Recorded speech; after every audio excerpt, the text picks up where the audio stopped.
Mga pulis na po ang magsisilbing electoral board sa ilang lugar sa Lanao del Sur ngayong araw.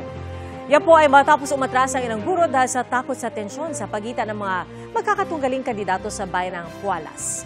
Mga pulis din ang magsisilbing polling officers sa bayan ng Butig at nagbabantay sa checkpoints sa Butig National High School ang mga sundalo, habang gwardyado naman ng Philippine National Police Special Action Force ang munisipyo.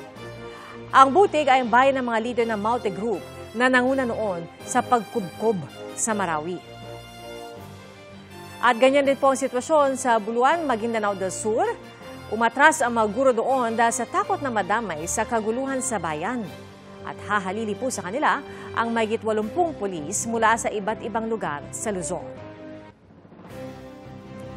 Sa Abra naman, tatayong Special Electoral Board ang 5 pulis sa 4 na eskwelahan doon. Nag-back out kasi ang mga guro at ang ilan sa kanila nalalayuan sa mga polling center na aabutin ng 2 araw na lakaran bago marating. Ang iba naman may personal na dahilan.